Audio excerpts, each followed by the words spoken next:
Почитувани, добар ден. Гостинка во неделното интервју на Радио Слободна Европа е поранишната врховна судика господјата Вера Коцо, а сега дел од одборот на Институтот за човекови права. Судике, прво прашање, за помалку од 5 месеци се сменија две председателки на Судскиот совет. И двете, и Павлина Црвенковска и Весна Дамева обвинија за политички притисоци, а Црвенковска дури обвини и за судско бизнис елита. Што зборува тоа за Судскиот совет? Ова што сега последно се случи, јас ќе кажам дека ќе употребам еден грчки збор што значи аномија. Што представува аномијата? Значи непочитување или непостоење на законски одредби и изостанување на морални норми или вредности. Напротив, ова што се случуваше представува за мене таков настан, аномичен настан. Да се реагира на таков начин, независно дали она ја исполнувала солидно нејзината функција во овие 4,5 месеци колку доаѓа од и таа непосредно пред Нова година некаде беше месечини избрана, е навистина голем предизвик. Како успевала да ги менаџира состојбите во Советот, јас не знам, но ова што се случи не е дозволено. Не е дозволено од страната на нејзиниот заменик. Не можеше тој така да реагира, да се земе за право во нејзино присуство, да го превземе водењето на седницата, да нафрлува некои работи кои што не се испитани и наедноставно ги повика присутните да гласаат за нејзино разрешување. Со кое право? Немаше такво право. Од причина што во Законот за Судски совет не е предвидено разрешување на председател на Судскиот совет. Има постапка за разрешување на член на Судскиот совет, меѓутоа треба претходно да се води дисциплинска постапка, па потоа доколку се утврдат оние потребни околности во однос на некакво непочитување на законот или неспроведување на она што представува работа на Судскиот совет, во ред, но во случајов се прерипнаа сите тие работи. Прво, немаше, значи, законска одредба во таа смисла. Второ, самата седница, како беше изведена од страна на нејзиниот заменик, беше сосема непристојна и вон сите законски решенија. Во тој контекст се очекуваше да биде сменет на седница на Судскиот совет судијата од апелација Енвер Беџити, кој 9 месеци во ФИОКа го чуваше предметот за една од најголемите афери досега за преслушување, Таргет Тврдина. Но наместо тоа се случи другото, ја разрешија председателката, иако за него претходно имаше постапка, а за неа немаше постапка. Дали ова може да се толкува дека токму тука лежи причината за овие случувања, дека тоа е заднината? Во поглед на овој факт, дали постоело некаква ситуација да се превземат мерки за расправање околу одговорноста на судијата Беџети од апелациониот суд, има доста зборувања, дали е така или не, јас не знам, меѓутоа Судскиот совет покрена постапка за испитување на неговата одговорност во апелациониот суд и изврши проверка на сета ситуација околу предметот и тој извештај од таа трочлена комисија требаше да биде разгледан на седница. Најверојатно, сега ова шпекулирам, било предмет дали да се стави на разгледување тој извештај или не и се поделиле членовите на Судскиот совет на две страни. Едни биле да се разгледува тој извештај, другите најверојатно не биле и од тие причини се дојде до прекинување на седницата и наеднаш се пристапи кон разрешување на председателката, што е нонсенс, што е сосема незаконски. Не може така да се постапува.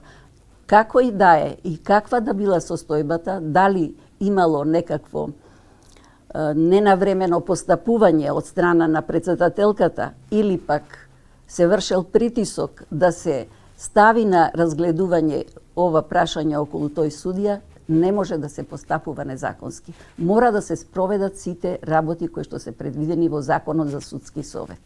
Во тој контекст, кога за судијата Беџети се врши одредена постапка и се разгледува дали има потреба од негово разрешување или не, што мислите, дали тој може и понатаму да биде во игра за врховен судија? Па точно тоа е проблемот кој што произлегува од сите овие околности.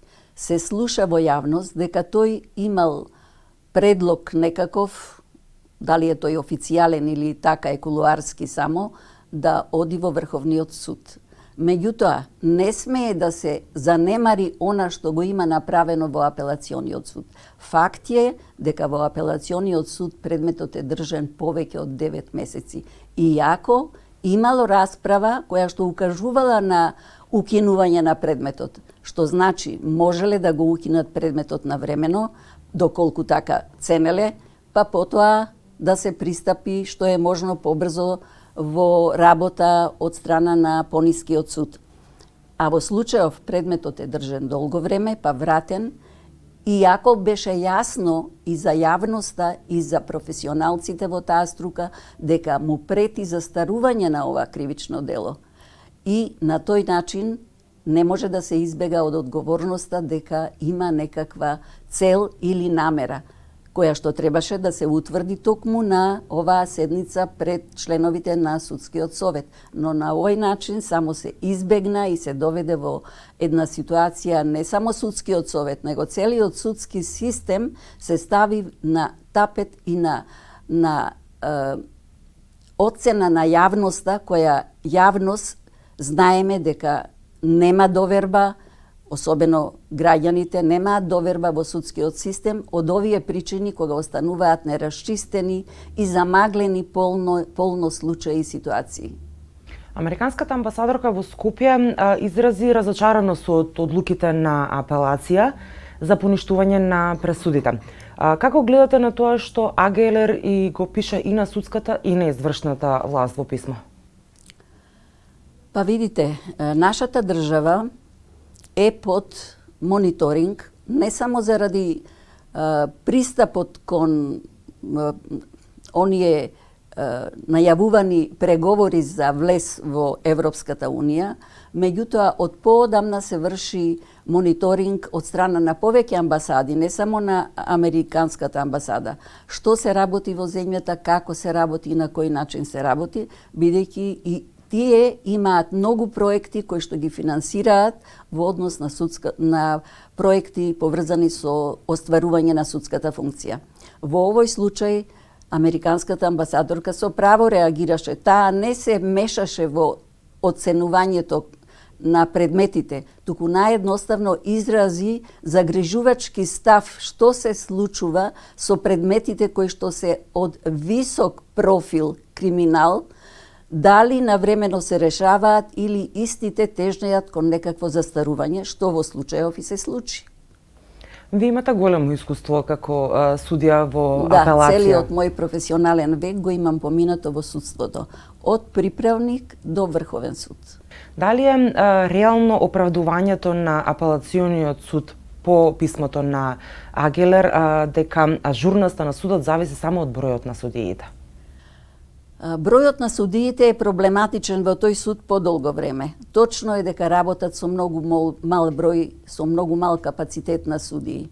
Дури во последниот избор не беа избрани некои судии, но како и да е, морал апелациониот суд да постапува малку повнимателно и сите оние предмети кои што ги знае јавноста, која што е заинтересирана за побрзо решавање на овие предмети, морале да добијат приоритет во решавањето визави другите предмети, што значи оправдувањето дека немаат доволно кадар не држи сосема, тоа е точно, меѓутоа затоа се прави план во работата. Секој суд, секој судија мора да настапува според план. Не може така непрофесионално и волонтерски да се постапува. Покажаа ли судиите професионална храброст за високопрофилните судски предмети во изминативе 2-3 години? Па не сосема. Нешто се обидоа да направат, одредени предмети се завршија, меѓутоа тоа не беше до крај така. одредени предмети во кривичниот основен суд не беа навремено решени. Се решава по неколку години. И сега што очекувате кога ќе дојдат во апелација? И тамо ќе бидат задржани и неколку предмети пропаднаа. 2-3 таргет тврди на кои беа други сега во моментов не се сеќавам, меѓутоа неколку предмети пропаднаа поради застареност на гонењето. Состојбата не е многу поразлична ниту во обвинителството. Обвинителката Ленча Ристовска јавно посочи дека Советот за јавни обвинители е извор на трговија со влијание. Дали се согласувате вие со ваквиот став? Бев присутна на настанот, односно на конференцијата, национална конференција е насловена, која се одржуваше во клубот на пратеници и обвинителката Ристовска даде своја изјава во таа смисла дека обвинителскиот совет во своето работење, особено при избор на кадрите, врши некаква трговија на влијанија во самиот избор, што на некој начин е така, бидејќи ако се вратиме наназад, каков беше изборот на одредени обвинители за високи позиции, како што беше за организиран криминал, како што беше шефот на висшето обвинителство, каде што на вистина, иако за прв пат беше предвидено демократски начин на избор на јавен обвинител, сепак од тројцата кандидати, двајцата се повлекоа. Иако ги познавам луѓето, имаат сосема солидни квалитети и оцени за да можат да го завземат тоа место.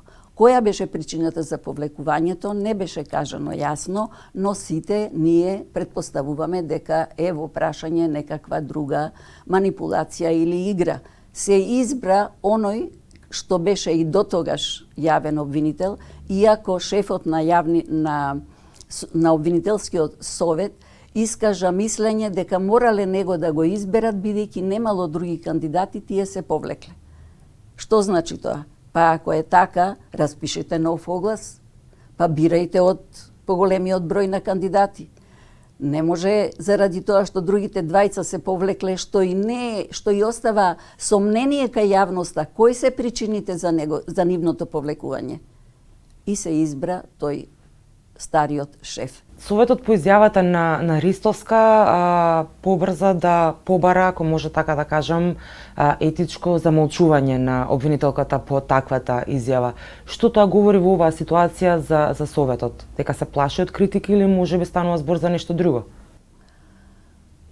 Па можеме секако да го толкуваме сега тоа, бидејќи се би било во рамките на шпекулација. Меѓутоа, не смееа да покренуваат веднаш постапка за некаква дисциплинска одговорност, односно непочитување на етичкиот кодекс на обвинителите. Зошто? Таа не кажа ништо страшно, освен што изрази сомнение дека се можни политички тргувања во изборите на јавните обвинители. Ви благодарам за разговорот. И јас ви благодарам. Вам почитувани, ви благодарам што го следевте неделното интервју на Радио Слободна Европа. До гледање.